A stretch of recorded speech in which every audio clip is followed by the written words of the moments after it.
მოდით ერთი წამით წარმოვიდგინოთ, რომ მეფე ხართ, თქვენს წინაშეა არჩევანი, ან გაიქცეთ და საკუთარი თავი გადაირჩინოთ, ან შეგნებულად წახვიდეთ სიკვდილზე, ოღონდ ამით თქვენი ქვეყანა იხსნათ. აი დღეს ჩვენ სწორედ მეფე დემეტრეზე ვისაუბრებთ, რომელმაც ზუსტად ეს წარმოუდგენელი გადაწყვეტილება მიიღო.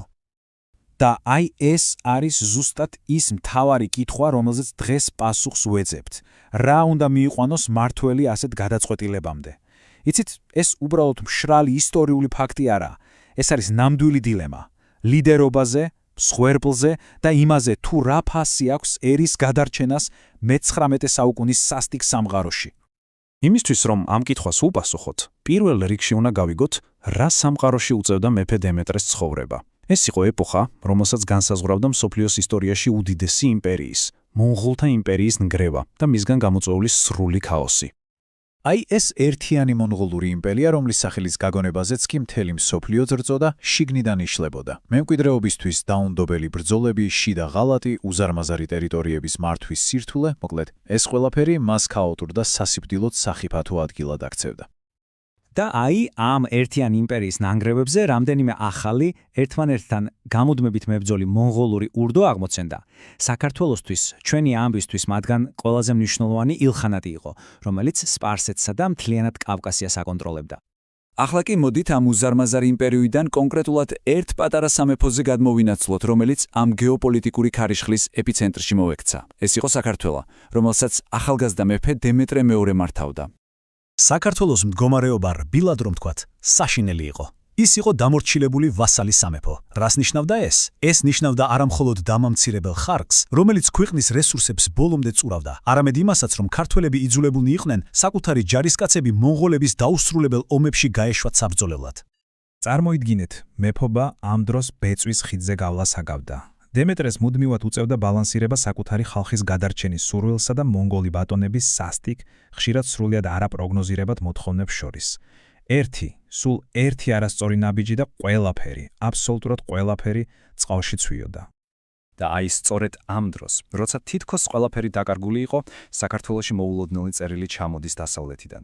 ეს იყო იმედის სხივი ბნელ გვირაბში, რომელიც სრულიად ახალ, თუმცა ამავდროულად წარმოუდგენელად სარისკო შესაძლებლობას თავაზობდა. ანუ რაში იყო საქმე? რომის პაპი ნიკოლოზ მეოთხე ხედავდა, რომ ილხანთა მონღოლები ხშირად ებრძოდნენ მუსლიმ მამლუქებს და მათში პოტენციურ მოკავშირეებს ხედავდა.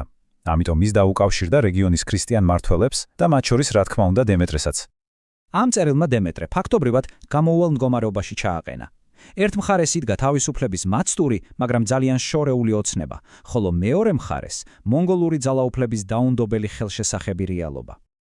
აი დაფიქრდით, როგორ უნდა დაიცვა შენი სამეფო, როცა შენი ბატონები შენს ყოველ ნაბიჯს აკონტროლებენ და ეჭვის თვალით გიყურებენ. დემეტრესთვის უსაფრთხო არჩევანი უბრალოდ არ არსებობდა. მისი ნებისმიერი გადაწყვეტილება შეიძლება უკანასკნელი ყოფილიყო, როგორც მისთვის, ისე მთელი მისი ქვეყნისთვის. მაგრამ სანამ დემეტრე საერთოდ რამე გადაწყვეტილებას მიიღებდა, მონღოლთა კარზე მოვლენები ისე ელვის სისროფით განვითარდა, რომ მისთვის ყველაფერი უკვე გადაწყვეტილი აღმოჩნდა. და აი რა მოხდა. ყაენის ერთ-ერთი ყველაზე გავლენიანი ვეზირი, ბუღა, შეთქმულებაში ამხილეს და სიკვდილით დასაჯეს. პანიკაში ჩავარდნილმა ყაენმა ყველგან მტრები დაინახა და სხვებთან ერთად დემეტრესაც დასდო ბრალი. ანუ გასაგები იყო, რომ ეს დაბარება სასამართლო კი არა, ფაქტობრივად სასიკვდილო განაჩენი იყო. დემეტრეს არანაირი ილუზია არ ჰქონდა. მან ზუსტად იცოდა, რომ ბრალდებები სრული სისულელე იყო. უბრალო საბაბი. მას მშვენივრად ესმოდა, რომ ყაენის კარზე წასვლა ნიშნავდა არა სამართლიან სამართლოს, არამედ გარდაუვალ სიკვდილით დასჯას. მისი დიდებულები, მისი მრჩევლები, მთელი სამეფო კარი ფეხებში ჩაუვარდა, ევედრებოდნენ არ წასულიყო, არ წმუნებდნენ, რომ თავი გადაერჩინა როგორმე გაქცეოდა ყაენის რისხვას.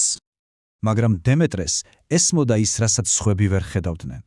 მას ესმოდა, რომ თუ ის ყაენის ბრძანებას არ დაემორჩილებოდა და გაიქცეოდა, მონღოლთა სადამსჯელო არმია საქართველოს მიცასთან გაასწორებდა.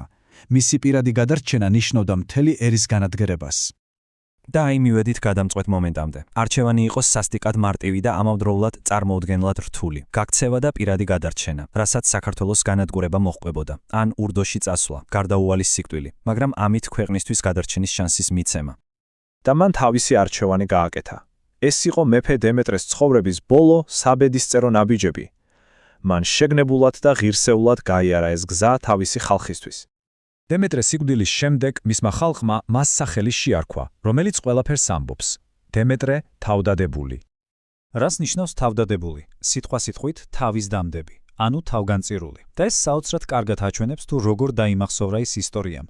არა როგორც პასიური მსხვერპლი, არამედ როგორც აქტიური გმირი, რომელმაც უდიდესი მსხვერპლი გაიღო საკუთარი ნებით, თავისი ხალხის გადასარჩენად. და აი ამ კითხვით მინდა დავასრულო. იყო ეს უდიდესი სიყვარულის აქტი თუ უბრალოდ ერთადერთი ლოგიკური ნაბიჯი, რომელიც სასიკვდილოდ განწირულ მეფეს შეეძლო გადაედგა? ეს არის კითხვა, რომელიც გვაფიქრებინებს ლიდერობის, მსხვერპლისა და ისტორიის რთულ ბუნებაზე.